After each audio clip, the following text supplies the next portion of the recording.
আসসালামু আলাইকুম। আপনারা শুনছেন সর্বশেষ আন্তর্জাতিক সংবাদ। শুরুতেই শিরোনাম পড়ে বিস্তারিত। বিশ্বের সবচেয়ে অপছন্দের দেশ ইসরায়েল, সমীক্ষা। মুখ্যমন্ত্রী হয়েই কর্মীদের ভাতা বাড়িয়ে দিলেন বিজয়। নিজেদের তৈরি ফাতাহ ৪ ক্রুজ ক্ষেপণাস্ত্রের সফল পরীক্ষা চালাল পাকিস্তান। ওমান উপকূলে ড্রোন হামলায় ডুবে গেছে ভারতীয় পণ্যবাহী জাহাজ। সর্বশেষ থাকছে রাজধানীতে যুবককে প্রকাশ্যে গুলি। এতক্ষণ শুনছেন সংবাদ শিরোনাম, এখন বিস্তারিত। তার আগে অনুরোধ থাকবে ভিডিওতে লাইক দিন এবং ভিডিও সম্পর্কে আপনার গুরুত্বপূর্ণ মতামত কমেন্ট করে জানিয়ে দিন। বিশ্বের সবচেয়ে অপছন্দের দেশ ইসরায়েল, সমীক্ষা। বিশ্বের মানুষের কাছে সবচেয়ে অপছন্দের দেশ এখন ইসরায়েল। এরপরই রয়েছে উত্তর কোরিয়া, আফগানিস্তান ও ইরান। আর সবচেয়ে ইতিবাচক ভাবমূর্তির দেশগুলোর তালিকায় রয়েছে সুইজারল্যান্ড, কানাডা, জাপান, সুইডেন ও ইতালি। গণতন্ত্র বিষয়ক নতুন এক সমীক্ষায় এমন তথ্য উঠে এসেছে।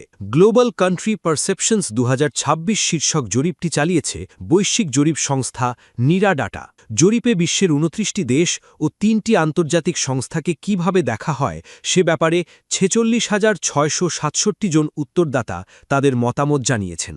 আর নিরা ডাটার গ্লোবাল ডেমোক্রেসি পারসেপশন ইন্ডেক্স ২০২৬ শীর্ষক জরিপে ৯৮টি দেশের ৯৪,১৪৬ জন উত্তরদাতা তাদের নিজ নিজ দেশে গণতন্ত্রের অভিজ্ঞতা সম্পর্কে মত দেন।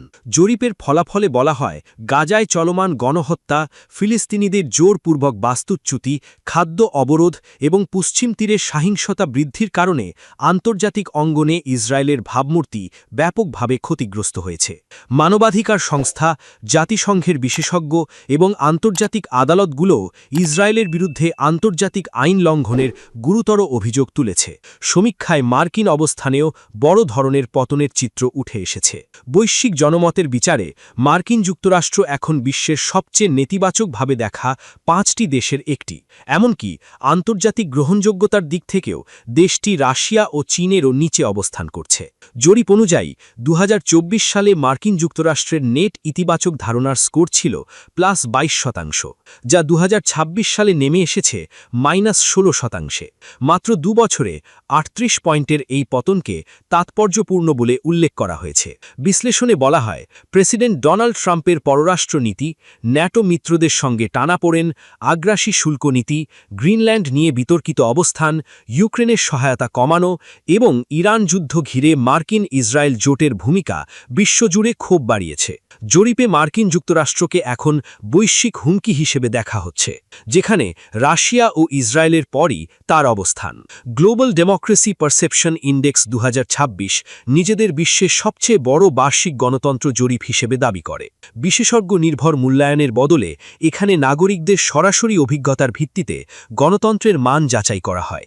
নির্বাচনী ব্যবস্থা, মত প্রকাশের স্বাধীনতা, রাজনৈতিক বহুলতাত্ত্ববাদ, নাগরিক শিক্ষা, ক্ষমতার ভারসাম্য, আইনের শাসন, সরকারের স্বচ্ছতা এবং শান্তিপূর্ণ ক্ষমতা হস্তান্তর ইত্যাদি বিষয় এতে বিবেচনায় নেওয়া হয়। প্রতিবেদনে আরও বলা হয়, ২০২৩ সালের অক্টোবর থেকে গাজায় ইসরায়েলের সামরিক অভিযান বিশ্ব জনমতকে দ্রুত বদলে দিয়েছে। ওই সময় থেকে এখন পর্যন্ত ৭৪,০০০-এরও বেশি ফিলিস্তিনি নিহত হয়েছেন, গাজার অধিকাংশ বেসামরিক অবকাঠামো ধ্বংস হয়েছে এবং প্রায় পুরো জনগোষ্ঠী বাস্তুচ্যুত হয়েছে। জাতিসংঘের বিশেষজ্ঞ ও গণহত্যা গবেষকেরা পরিস্থিতিকে গণহত্যা সদৃশ বলে বর্ণনা করেছেন। জরিপে মার্কিন যুক্তরাষ্ট্রের ভাবমূর্তি অবনতির জন্য ইসরায়েলের প্রতি ওয়াশিংটনের অব্যাহত সামরিক, কূটনৈতিক ও রাজনৈতিক সমর্থনকেও দায়ী করা হয়েছে। প্রতিবেদনে বলা হয়, জাতিসংঘে ইসরায়েলকে জবাবদিহি থেকে রক্ষা করা এবং যুদ্ধপ্রাজ অভিযোগ থাকা সত্ত্বেও অস্ত্র সরবরাহ অব্যাহত রাখার কারণে বিশ্বজুড়ে অনেকেই এখন মার্কিন শক্তিকে দ্বৈত মানদণ্ড ও অস্থিতিশীল যুদ্ধের প্রতীক হিসেবে দেখছেন। মুখ্যমন্ত্রী হয়েই কর্মীদের ভাতা বাড়িয়ে দিলেন বিজয়। ভারতের তামিলনাড়ু রাজ্যে সরকারি কর্মচারীদের মহার্ঘ ভাতা DA 2% বাড়ানোর ঘোষণা দিয়েছেন মুখ্যমন্ত্রী থালাপতি বিজয়। রাজ্যের সরকারি কর্মচারী, শিক্ষক ও পেনশনভোগীরা এখন থেকে কেন্দ্রীয় সরকারের সমপরিমাণ DA পাবেন। আনন্দবাজার পত্রিকার বৃহস্পতিবার 14 মে প্রকাশিত এক প্রতিবেদনে জানানো হয়, এর আগে তামিলনাড়ুর সরকারি কর্মচারীরা 58% হারে DA পেতেন। নতুন সিদ্ধান্ত অনুযায়ী তা বেড়ে 60% উন্নীত হবে। এই বাড়তি ডিএ 2026 সালের 1 জানুয়ারি থেকে কার্যকর হবে বলে জানিয়েছেন মুখ্যমন্ত্রী।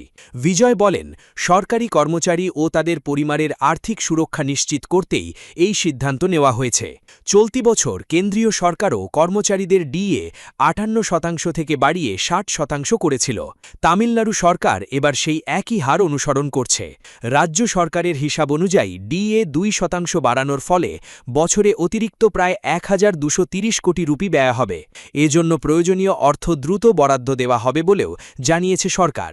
পাশাপাশি সাধারণ মানুষের কল্যাণে আরও বিভিন্ন উন্নয়নমূলক কর্মসূচি চালুর আশ্বাস দিয়েছেন মুখ্যমন্ত্রী বিজয়। উল্লেখ্য, সদ্য অনুষ্ঠিত বিধানসভা নির্বাচনের পর তামিলনাড়ুতে সরকার গঠন করেছে বিজয়ের দল তামিলাগা ভেট্রি কাজাগাম। 234 আসনের বিধানসভায় দলটি এককভাবে 108টি আসন পেলেও সরকার গঠনের জন্য কয়েকটি দলের সমর্থন নিতে হয়েছে। ক্ষমতায় আসার পর এটি বিজয় সরকারের অন্যতম বড় ঘোষণা হিসেবে দেখা হচ্ছে। নিজেদের তৈরি ফাতাহ-4 ক্রুজ ক্ষেপণাস্ত্রের সফল পরীক্ষা চালাল পাকিস্তান। নিজেদের উদ্ভাবিত অত্যাধুনিক স্থল উৎক্ষেপণকারী ক্রুজ ক্ষেপণাস্ত্র ফাতাহ-4-এর সফল প্রশিক্ষণ উৎক্ষেপণ সম্পন্ন করেছে পাকিস্তান। বৃহস্পতিবার দেশটির আন্তঃবাহিনী জনসম্পর্ক পরিদপ্তর আইএসপিআর এক বিবৃতিতে এ তথ্য নিশ্চিত করেছে। আইএসপিআর জানায়, সেনাবাহিনীর রকেট ফোর্স কমান্ডের তত্ত্বাবধানে এ পরীক্ষা চালানো হয়। মূলত সেনাদের কার্যক্ষমতা বৃদ্ধি এবং ক্ষেপণাস্ত্রটির বিভিন্ন কারিগরি উপপ্রক্রিয়া যাচাইয়ের উদ্দেশ্যেই এ প্রশিক্ষণমূলক উৎক্ষেপণ। এ ক্ষেপণাস্ত্রের নিখুঁত লক্ষ্যভেদ এবং প্রতিকূল পরিস্থিতিতে টিকে থাকার সক্ষমতা আগের চেয়ে আরও উন্নত করা হয়েছে। বিবৃতিতে আরও বলা হয়, অত্যাধুনিক এভিওনিক্স এবং সর্বাধুনিক ন্যাভিগেশনাল প্রযুক্তিতে সজ্জিত এ ক্ষেপণাস্ত্র ব্যবস্থা অনেক দূরপাল্লার লক্ষ্যবস্তুতে অত্যন্ত নিখুঁতভাবে আঘাত হানতে সক্ষম। ফাতাহ-4-এর এ সফল পরীক্ষায় সন্তোষ প্রকাশ করেছেন পাকিস্তানের রাষ্ট্রপতি আসিফ আলী জারদারি, প্রধানমন্ত্রী শাহবাজ শরীফ এবং সামরিক বাহিনীর প্রধানরা। তারা ফাতাহ সিরিজের এ ক্ষেপণাস্ত্রের পেছনে যুক্ত থাকা বিজ্ঞানী, প্রকৌশলী এবং সংশ্লিষ্ট সবার নিরলস পরিশ্রম এবং কারিগরি দক্ষতার ভূয়সী প্রশংসা করেন। উল্লেখ্য, 2 সপ্তাহ আগে পাকিস্তান সেনাবাহিনীর রকেট ফোর্স কমান্ড তাদের নিজস্ব প্রযুক্তিতে তৈরি ফাতাহ-2 ক্ষেপণাস্ত্র ব্যবস্থার সফল পরীক্ষা চালিয়েছিল।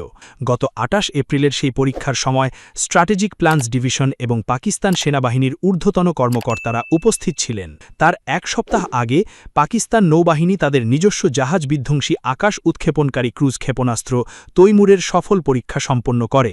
আইএসপিআর তখন জানিয়েছিল, তৈমুর ক্ষেপণাস্ত্রটি অত্যন্ত নিখুঁতভাবে এর মিশন সম্পন্ন করেছে, যা সমুদ্র সীমায় অনেক দূর থেকে শত্রুপক্ষকে শনাক্ত ও প্রতিহত করতে নৌবাহিনীর সক্ষমতাকে আরও শক্তিশালী করেছে।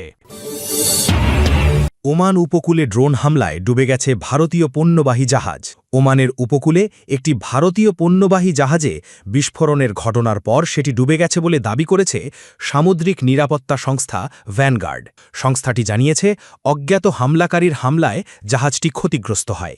ভ্যানগার্ডের তথ্য অনুযায়ী জাহাজটির নাম ছিল এমএসভি হাজ আলী।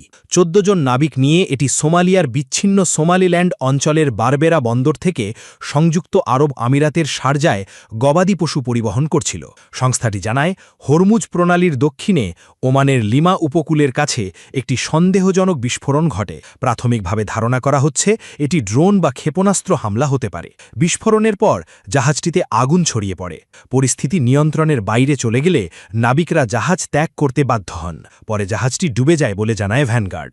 জাহাজ ট্র্যাকিং ওয়েবসাইট ম্যারিটাইম ট্রাফিকের তালিকা অনুযায়ী এমএসভি হাজ আলী ছিল 54 মিটার বা 177 ফুট দীর্ঘ একটি ধোয়া নৌকা। এর আগে ভারতের পররাষ্ট্র মন্ত্রণালয় জানিয়েছিল, জাহাজে থাকা সব নাবিককে নিরাপদে উদ্ধার করা হয়েছে। সূত্র আল জাজিরা। রাজধানীতে যুবককে প্রকাশ্যে গুলি।